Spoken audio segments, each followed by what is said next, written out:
संपूर्ण निश्चय का फाउंडेशन। बाबा हमेशा कहते हैं निश्चय बुद्धि विजयंती। कभी भी स्वयं में भी ये संशय न आए, पता नहीं मैं देवता बन सकूंगा या नहीं, मेरे तो बहुत कड़े संस्कार हैं, मेरे अंदर तो ऐसी ऐसी आदतें हैं। बाबा कहते हैं अगर बाबा की नज़र आप पर पड़ी है, बाबा आपके भविष्य को जानता है, इसलिए आपके ऊपर मेहनत कर रहा है। आप कभी भी दिल से कष्ट नहीं होना। स्वयं पर स्वयं निश्चय रखो कि कल्प कल्प हम विजयी बने थे, विजयमाला में आए थे और फिर विजयी बन करके ही निकलेंगे। भले कोई भी पुराने संस्कार स्वभाव हैं, उन पर विजय होनी ही है। इस निश्चय के आधार से पुरुषार्थ की तीव्रता, पुरुषार्थ में कदम आगे बढ़ाना। साथ साथ बाबा जिस रूप में हम सबके सामने हैं, जैसे भी पाठ बजा रहे हैं, बड़ा वंडरफुल बाबा का पाठ 84 वर्षों के अंदर चला है। साकार के समय में जब तक कराची के अंदर रहे, हैदराबाद और कराची में बाबा बहुत गुप्त रहे और अधिकतर सारा पाठ संदेशियों के ट्रांस मैसेज के द्वारा चला। जिन्होंने इतिहास पढ़ा होगा वो सब जानते हैं कि बहुत दिनों तक संदेशियां ट्रांस में रहती थी।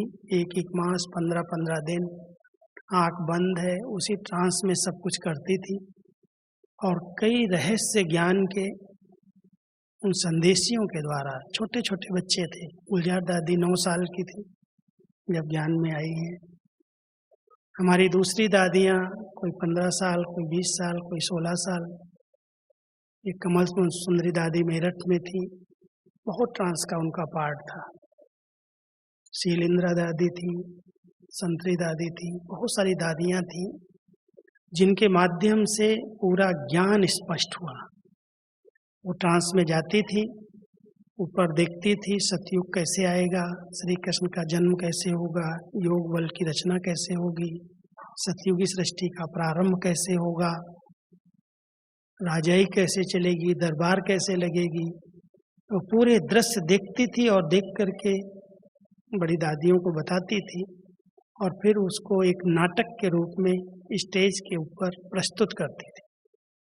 और फिर बाबा साकार में जब ब्रह्मा बाबा थे तो उस बात को स्पष्ट करते थे, शिव बाबा उनके माध्यम से। ये बच्चों ने जो बताया है इस प्रकार से है, ये राइट है, इस प्रकार है। तो ज्ञान देने का तरीका ही बाबा का अलग था। अव्यक्त बाबा का पाठ जैसे अभी चल रहा है, ऐसे उस समय पीयू के रूप में पाठ चला और वो 14 साल तक चलता रहा, लगभग 14 साल, 36 से 50 तक ही। उसके बाद बाबा आबू आए, संस्था आबू में आई और यहाँ से सेवाओं का प्रारंभ हुआ। सेवाओं के आदि काल में भी ब्रह्मा बाबा बहुत गुप्त रीति से रहे। स्थापना हुई अधिकतर बहनों के फरिश्ते रूप से। जब बहनें सेवा पर निकली 52 से 52 से, बहनों के चेहरे को देखकर, उनकी रूहानियत को देखकर, उनके फरिश्ते स्वरूप को देखकर लोगों पर बहुत प्रभाव पड़े और जब किसी भी व्यक्ति को दृष्टि देती थी तो ट्रांस में चले जाते थे, साक्षात्कार होते थे और कई बार पूरी सभा में सभी लोग ट्रांस में चले जाते थे। तो स्थापना का खेल था, बाबा का जादू का पार्ट था, इसलिए संस्था में भी आ गया कि यहाँ शायद जादू करते हैं, जादू लगाते हैं। लेकिन वो ज्ञान का जादू था और बाबा को स्थापना करानी थी, इसलिए वो पार्ट भी चला और उसके आधार से सेवाओं का प्रारंभ हुआ। फिर उसके बाद बाबा साकार में 69 तक रहे और 69 के बाद जब अव्यक्त हुए, ब्राह्मण परिवार में एक हलचल आई, अब क्या होगा, क्योंकि बाबा ने कभी पहले से तो बताया नहीं था, बच्चे साथ में हैं, साथ रहेंगे, साथ जाएंगे। तो लोग तो समझते थे ब्रह्मा बाबा ही साकार में अंत तक साथ रहेंगे। उनको ये पता नहीं था कि शरीर तो विनाशी है, तो खत्म होते ही हैं, आत्मा का साथ अविनाशी है।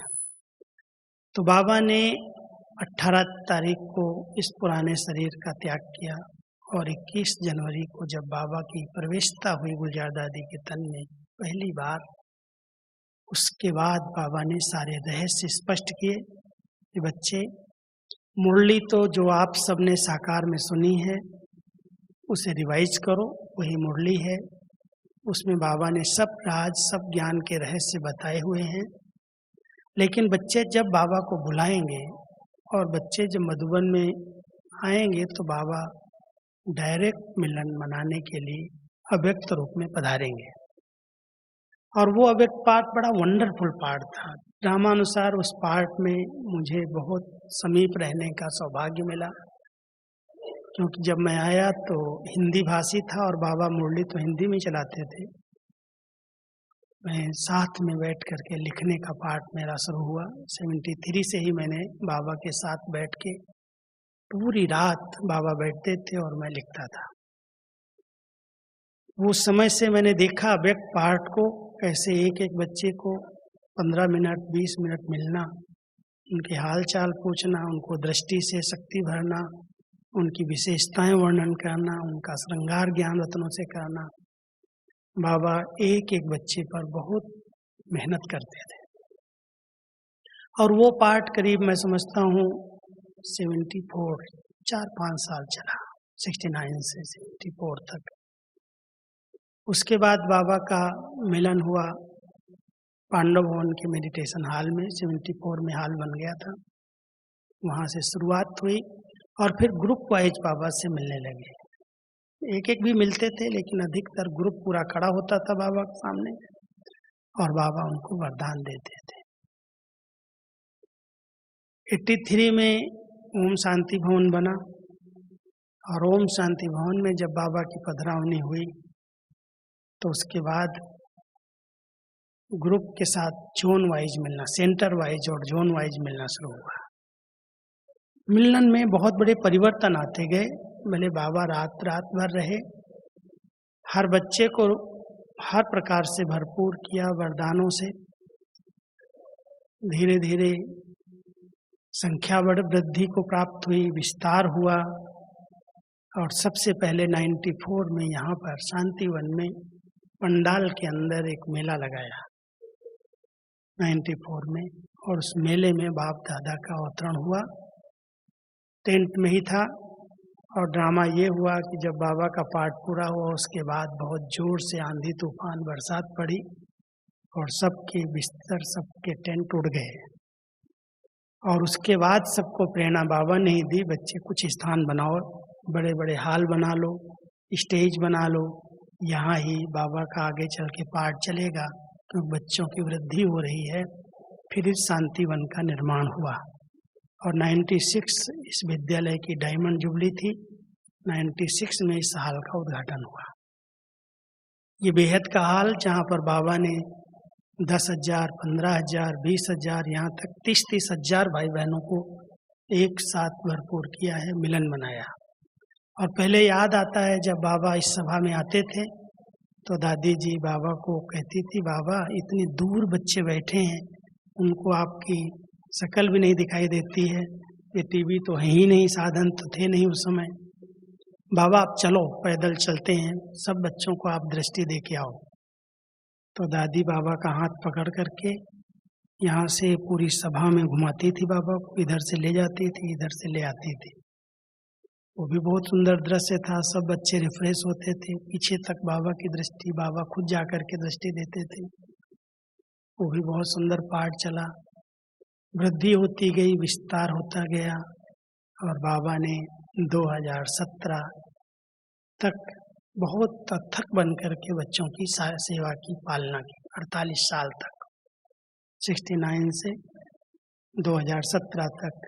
31 तारीख को 31/12/17 को बाबा की मुरली चली। अव्यक्त बाबा का इसी स्टेज पर पधरावनी हुई और उसके बाद 18 से लेकर दादी जी विशेष स्वास्थ्य लाभ के लिए बॉम्बे में हैं।